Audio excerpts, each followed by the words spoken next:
पहली खबर पाकिस्तान से है, जहां पर पाकिस्तान में आज सियासी हलचल और भी ज्यादा तेज हो गई है। अदियाला जेल और इस्लामाबाद हाई कोर्ट के बाहर इमरान खान के समर्थक, नेता और सांसद बड़ा विरोध प्रदर्शन करने की तैयारी में हैं। इधर न्यूज 18 इंडिया से बातचीत में इमरान की बहन अलीमा ने गंभीर आरोप लगाया है कि सरकार ने उनका बैंक अकाउंट सीज कर दिया है और उन्हें जेल में डालने की तैयारी चल रही है। तो वहीं दूसरी तरफ इमरान के बेटों ने पिता के जिंदा होने का सबूत मांगा है, क्योंकि ना कोई वेरीफाइड मुलाकात हो रही है और ना कोई पक्की जानकारी मिल रही है।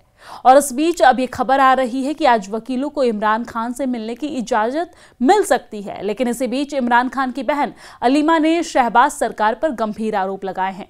अलीमा ने कहा है कि उन्हें जेल में डालने की तैयारी चल रही है और उनके बैंक अकाउंट सीज कर दिए गए हैं और एआई से उनके फेक वीडियो बनाए जा रहे हैं।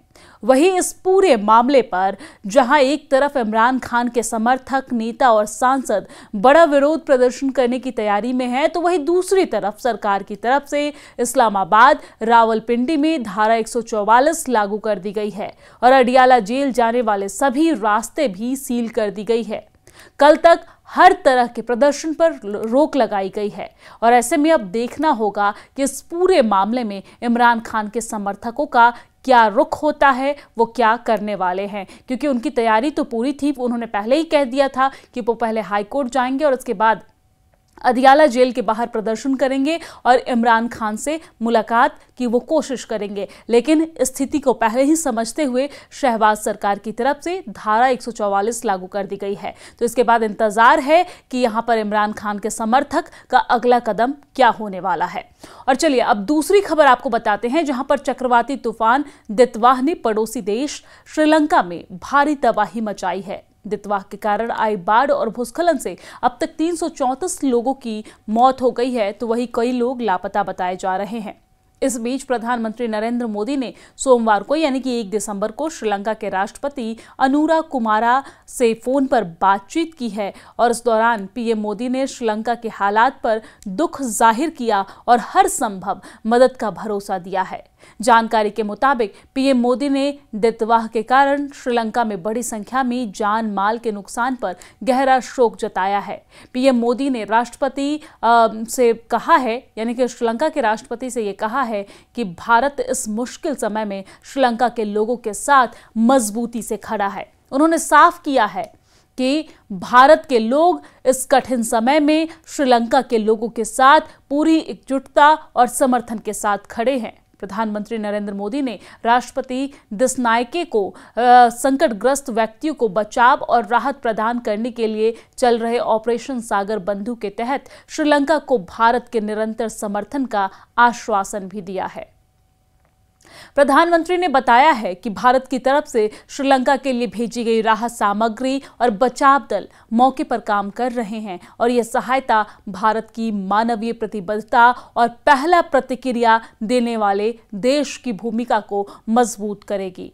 तो पीएम मोदी ने राष्ट्रपति दिसनायके को आश्वासन दिया है कि ऑपरेशन सागर बंधु के तहत श्रीलंका की जरूरतों के मुताबिक राहत, बचाव और मानवीय सहायता लगातार भेजी जाती रहेगी। वही राष्ट्रपति दिसनायका ने भारत द्वारा समय पर दी गई प्रभावी सहायता के लिए अपना गहरा आभार भी व्यक्त किया है। उन्होंने आपदा के बाद भारत की सहायता के लिए अपनी कृतज्ञता व्यक्त की और बचाव दलों एवं राहत सामग्री की त्वरित तैनाती की सराहना की है। उन्होंने भारत के समय पर और प्रभावी प्रतिक्रिया के प्रयासों के लिए श्रीलंका की जनता की ओर से आभार व्यक्त किया है। राष्ट्रपति ने प्रधानमंत्री नरेंद्र मोदी को बताया कि श्रीलंका के प्रभावित इलाकों में भारत की त्वरित मदद से राहत कार्यों में तेजी आई है और उन्होंने कहा है कि भारतीय बचाव दलों की समय पर तैनाती और भेजी गई सामग्रियों ने कई क्षेत्रों में तत्काल राहत पहुंचाई है। और अब तीसरी बड़ी खबर चीन से जुड़ी हुई है, जहां पर चीन की दिग्गज हथियार कंपनियों की कमाई साल 2024 में बुरी तरीके से गिर गई है। वजह है सेना के भीतर फैल चुका भ्रष्टाचार। तो बड़े स्तर पर हटाए गए जनरल और उससे ठप पड़े हथियारों के contract Stockholm International Peace Research Institute यानी कि SIPRI की नई रिपोर्ट ये कहती है कि जब दुनिया भर में हथियार कंपनियों की कमाई तेजी से बढ़ रही है, तब चीन की कंपनियां उल्टा घाटे में जा रही है। दरअसल SIPRI के मुताबिक 2024 में चीन की हथियार खरीद में इतने घोटाले मिले हैं कि कई बड़े कॉन्ट्रैक्ट या तो रोक दिए गए हैं या पूरी तरीके से रद्द कर दिए गए हैं।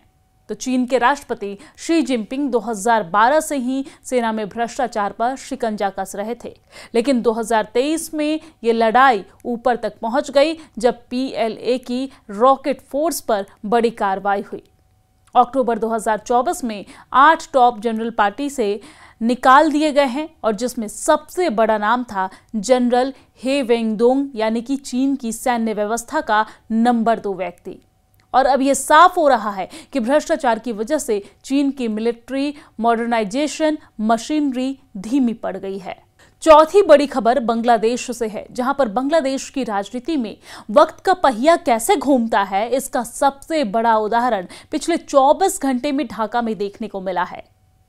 कल तक जो पूर्व प्रधानमंत्री जेल और पाबंदियों के साए में जी रही थी, आज अंतरिम सरकार ने उन्हें देश का सबसे खास नागरिक यानी कि VVIP घोषित कर दिया है। बांग्लादेश की मोहम्मद यूनुस के नेतृत्व वाली अंतरिम सरकार ने सोमवार रात को एक बड़ा और चौंकाने वाला फैसला लेते हुए पूर्व प्रधानमंत्री और बांग्लादेश नेशनलिस्ट पार्टी यानी कि BNP की चेयरपर्सन बेगम खालिदा को VVIP का दर्जा दे दिया।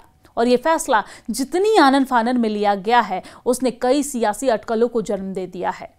अब 89 वर्षीय बीमार खालिदा जिया की सुरक्षा का जिम्मा स्पेशल सिक्योरिटी फोर्स यानी कि SSF के हाथों में होगा। वही एलीट फोर्स जो देश के राष्ट्रपति और प्रधानमंत्री की सुरक्षा करती है। आखिर अस्पताल के बिस्तर पर पड़ी खालिदा जिया को अचानक से VVIP घोषित करने के पीछे यूनुस सरकार की क्या मंशा है? क्या यह सिर्फ एक प्रशासनिक फैसला है या इसके पीछे कोई गहरी राजनीतिक बिसात बिछाई जा रही है? तो दरअसल सोमवार रात जब ढाका सो रहा था, तब चीफ एडवाइजर के कार्यालय से एक अहम आदेश जारी हुआ। यह आदेश सीधे राष्ट्रपति के निर्देश पर निकाला गया। आदेश के मुताबिक विशेष सुरक्षा बल यानी कि SSF के अधिनियम 2021 की धारा 2(1) का इस्तेमाल करते हुए बेगम खालिदा जिया को अति महत्वपूर्ण व्यक्ति यानी कि VVIP घोषित कर दिया गया। कानूनन ये दर्जा मिलते ही वो SSF की सुरक्षा घेरे में आ गई और गृह मंत्रालय द्वारा जारी राजपत्रित अधिसूचना में स्पष्ट कहा गया कि विशेष सुरक्षा बल अधिनियम 2021 के तहत मिली शक्तियों का प्रयोग करते हुए मुख्य सलाहकार ने पूर्व प्रधानमंत्री बेगम खालिदा जिया को VVIP घोषित किया है और अब से SSF उनकी शारीरिक सुरक्षा सुनिश्चित करेगा। और अब पांचवी बड़ी खबर इजराइल से है, जहां पर इजरायली सेना ने भारत से डिमांड की है कि वो हमास को आतंकवादी संगठन घोषित करे। भारत ने अभी तक हमास को आतंकी संगठन घोषित नहीं किया है। हालांकि दोनों में औपचारिक रूप से कोई संबंध नहीं है।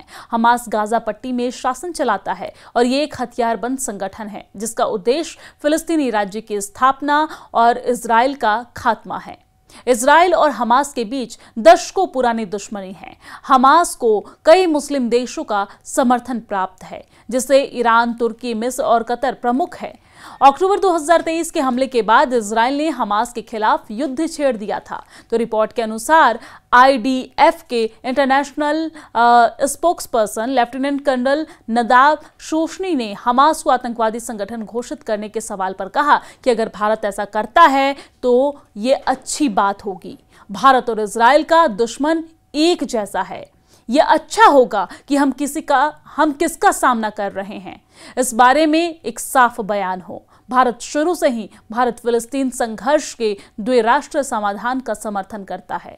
इतना ही नहीं, भारत हर साल फिलिस्तीनी लोगों की सहायता के लिए बड़ी संख्या में मदद देता है, लेकिन ये मदद कभी भी हमास के हाथों में नहीं सौंपी जाती। भारत इसके लिए या तो वेस्ट बैंक के फिलिस्तीनी अथॉरिटी या फिर अंतर्राष्ट्रीय सहायता संगठनों के जरिए मदद को फिलिस्तीनी लोगों तक पहुंचाता है। भारत शुरू से ही हमास के आतंकवादी कृत्यों का कड़ा विरोध करता आ रहा है। जब अक्टूबर 2023 का हमला हुआ, तब भारत उस चुनिंदा देशों में शामिल था जिसने सबसे पहले इस हमले की निंदा की। इतना ही नहीं, भारत ने इजराइल के साथ सहानुभूति जताई थी और आतंकवाद के खिलाफ लड़ाई में समर्थन देने का ऐलान किया था। और इसके अलावा भी भारत ने हमास के हर उस बर्बर हमलों की निंदा की जिसमें आम इजरायली नागरिकों की मौत हुई है।